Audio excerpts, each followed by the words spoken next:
So for a while, I've been thinking, as a PvP main in Destiny 2, that there really isn't much to do in any given season anymore for us. Quick play, has a lot of balancing issues, and then the Guilding of Unbroken, which could have provided some chase per season, but you only have to complete one of the 6 steps to guild it within the actual playlist that it's obtained. It just doesn't make any sense at all. And then sure, we have IB, and it just got a refresh, and Salad Bar did get updated to be on par with Daddy Shacks and even Saint 14 levels of goodness. But after playing a pretty good amount the first week, I didn't get a chance to guild Iron Lord because I didn't realize that you had to play on other characters. I mean, who does that? But it still feels like it falls short of being considered a pinnacle experience, but we can talk about that another time. Trials is for your weekend warriors such as myself. It's been quite amount of time in the Trials playlist, but even that's having a pretty rough go of it as of late. I mean, you have Flawless Pool enabled on Sundays, and then sometimes you have a solo queue playlist that's there the whole weekend, so it splits the pool, and then some weekends it's zone control trials, and then it's just a whole lot of flux going on with the premier PvP activity. Notice how I barely mentioned competitive. Competitive from season 3 to 6 was the thing to do in Forsaken because there was no trials, but holy guacamole, it was so fun playing that playlist with 3 buddies of similar skill and just trying to get Luna's Howl, Not Forgotten, Revoker, Recluse, Mountaintop, and I guess Randy's was kind of there too, I guess. And during this time there was this legitimate challenge to go in and perform and play your best, and it felt very rewarding for a lot of PvP mains to play for and receive those weapons. The comp playlist has been around since May 8th of 2018 when Warmind was first released into the wild, and we got our first little taste of what we thought would be a true competitive experience within the Destiny sandbox. The game mode has worked pretty much the same way since its inception, with a couple of minor tweaks here and there, like removing of, core activities and replacing them with some others. But when the playlist first started to gain traction, a lot of the players thought that it was going to be a fantastic addition to the game, given that many Guardians were searching for something just a little bit more hardcore to do with their time, and a true ranking system sounded like a great thing. However, when competitive was released, it was anything kind of what people were hoping for, which is sadly starting to become a typical theme when it comes to the PvP side of the game. So I've taken it upon myself, with the help of some others, to show Bungie and the Destiny community what PvP could truly be if it wasn't treated like Toby from The Office. Why are you the way that you are? Every time I try to do something fun or exciting, you make it not that way. This brings us to the main question: what can be done to improve the game mode and re-energize the player base?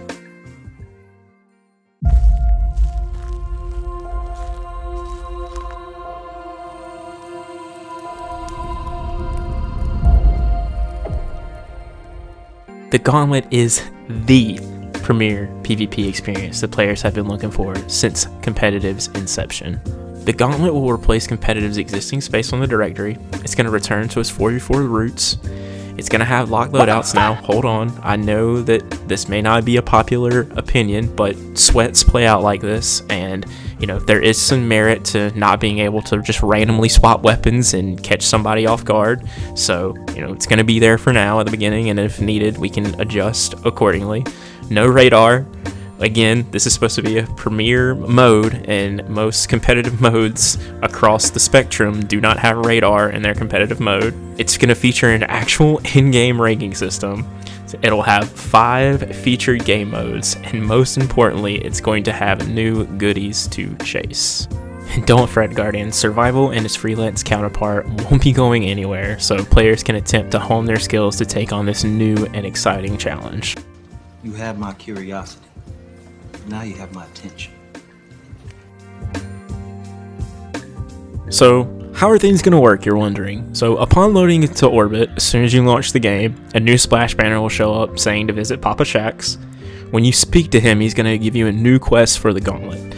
You may play a total of 10 placement matches to receive your rank. So based on Bungie's internal MMR, it's going to allow you to fall into one of the following categories: The ranks follow the same existing structure, as I didn't see the need to reinvent the wheel here.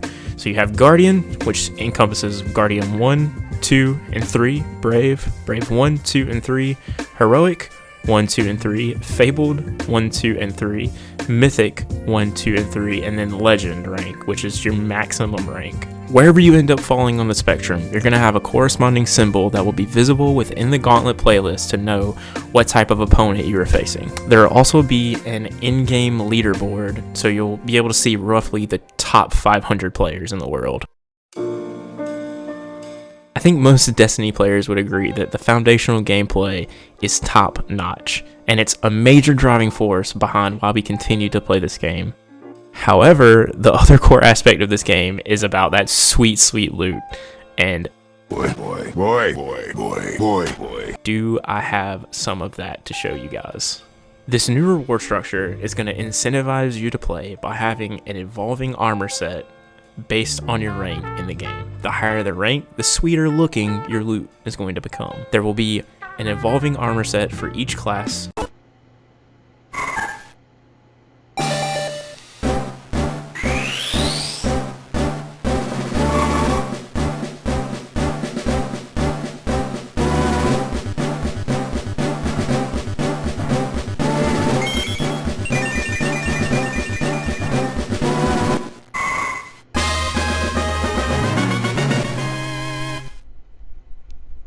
Two new weapons, and 2 brand new seals to chase, along with some other cosmetic goodies that will allow you to show off your true prowess. So before we get started showing off these goodies, I just want to take a second to thank Rin. She was the brilliant mind behind drawing these images that you're about to see, and without her, and I wouldn't be able to kind of get this to happen. So just wanted to say thank you. And then so I've asked her to also kind of provide a little bit of insight of her inspiration behind some of the design choices after each piece. So for this first competitive set, we decided to go with the Greek mythology theme. The hunter was inspired by the ancient Greek god of the oceans, Poseidon. She used a lot of fin and shell-like forms to convey a possible origin from the ocean, which you can see most prominently in the cape, the pauldrons, and the greaves. The Titan was inspired by Zeus, the ancient Greek god of thunder and head of the Greek pantheon.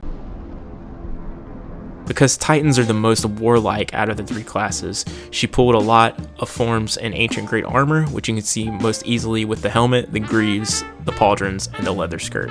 To tie Zeus himself in, she decided to paint his 2 most well-known symbols across the armor, lightning bolts and an eagle's feather. The warlock was inspired by both the ancient Greek god Hades and his Roman counterpart Pluto. Both were gods of the underworld or afterlife, hence the dark color palette and the skeletal breastplate. But Pluto was also tied to wealth and riches, so she decided to depict that trait with the warlock's silver bracelets, its opulent furred half cape, and the tassets that are made of silver coin. These Crucible weapons were also inspired by Greek mythology, but from the monsters of Greek mythology, namely the 3-headed hellhound Cerberus, which is inspired in the hand cannon, and the snake-haired woman Medusa from the pulse rifle. Both have touches of ancient Greek weapon design in them, such as the hand cannon's pommel decor and the pulse's flared shoulder rest. The armor is also going to provide some sort of set bonuses within PvP for 2 and 4 pieces, so having just 2 pieces equipped is going to allow you to capture zones, revive, and disable the bomb and countdown quicker. So depending on the mode that you're playing, those are the 2 set piece bonuses. Having all 4 pieces equipped is going to allow you to respawn slightly faster, which is just going to be a second, increase the rate of points gained while holding the ball by 1 point per second, and decrease the amount of time it takes to be revived. And you guys are probably going to be a little confused by that ball comment because we haven't exactly gone over the game modes yet, so that should become a little clearer later on. But wait! There's more! So you guys remember those cosmetic goodies I was talking about? So we also have 2 new seals that hopefully will provide some incentive to play the mode as well.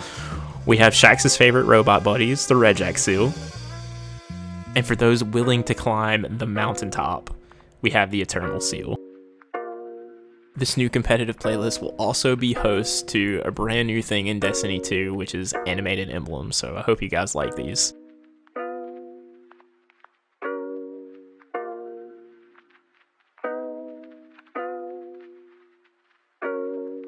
So I know I've given you guys a lot of stuff already that's way more than we've gotten pretty much ever, but there's also going to be 2 new Crucible maps. One is going to be Splicer themed, which I'm calling Patchwork, and the second is going to be a Clovis themed map called Observation.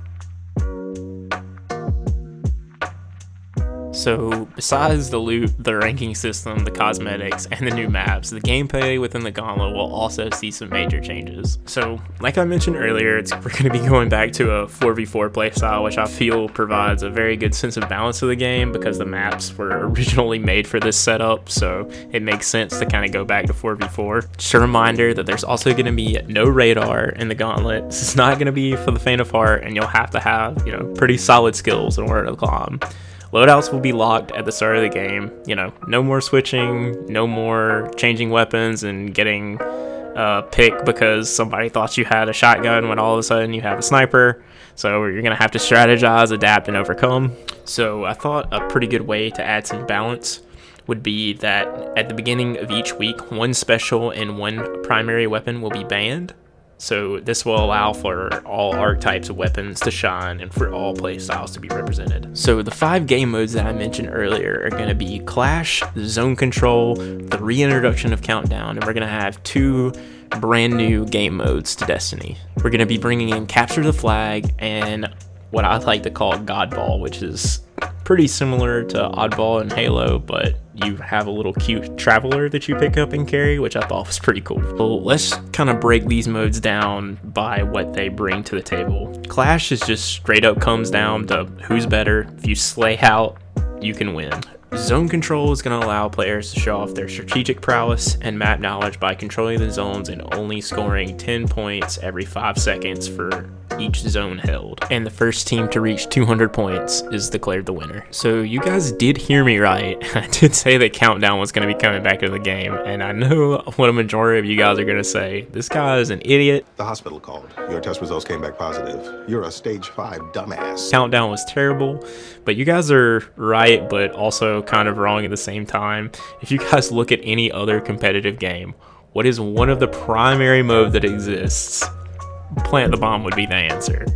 Counter-Strike, one of the premier esports, has this as the mode for competitive games, not deathmatch or Slayer.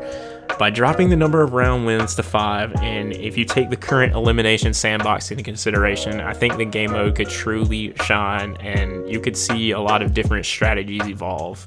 Capture the Flag is a staple in many competitive environments, but there are going to need to be some things in place in order to balance out the flag carrier's ability to potentially yeet himself across the map. So this is kind of what I came up with. First off, the flag carriers cannot double jump. So this will prevent the extreme movement that's known in Destiny and give players time to kind of rally to the flag. But as long as you don't sprint, you're not going to be seen. So if you bot walk, then you can just pick up the flag and walk normally and you're not going to appear on the map. But as soon as you sprint, an icon's going to appear over your head, letting the enemy team know where you are. The flag carrier is going to have the ability to drop the flag so they can help their teammate make plays and protect themselves. So there's going to be a 15-second return window once the flag is dropped, and then a 10-second return window if the enemy team is on your flag. So let's move on to the second new mode, Godball.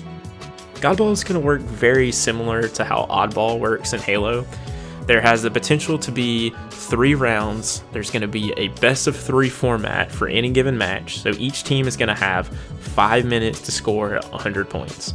Once the ball has been picked up, the game clock will freeze and it will restart anytime the ball has been dropped or has been played. And I realize that for those of you that may have not played Halo, that the ball being played is maybe some new verbiage. So the ball being played means that it's being dropped off the map or something similar to that effect, which will then in turn return the ball back to its original spot. This type of gameplay, I feel, can bring some different strategic elements to the game. Do you drop the ball when you have a lead and then you just decide to slay out because you have such a huge advantage and you run the clock down? Or can you make a play by, throwing the ball off, killing the enemy team that's pushing you, and then that kind of still allows your team to keep the advantage because they didn't have a chance to grab the ball? So I think it's about time that we wrap things up. You know, Destiny has that secret sauce that keeps us engaged. The crispy movement, the fluid gameplay, the customization of builds. It always leaves us wanting more. Wanting one more Trials card, one more raid, one more strike. We just want to see the game improve and be the best that it can be.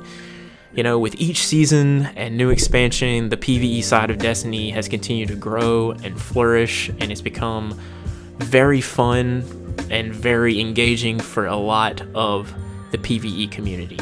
Witch Queen was a huge step in the right direction, and the seasonal narrative and models going forward from that have been very well received. All that the PvP community is asking for is to receive that same love and care that the PvE side of the game has been receiving for a while now. And I think that with these changes taken into consideration, competitive could return to its glory days and finally give PvPers the premier experience we know that could have been in Destiny all along. This video took quite a while to make with all of the art and different components, so if you like this type of content and you want to see more, please consider subscribing and drop a like on the video. It'll really help me out, and I'd love to hear, you know, your guys' feedback and everyone's opinion on the proposed changes, so please share your thoughts about everything down in the comment section, and I will see you guys in the next one.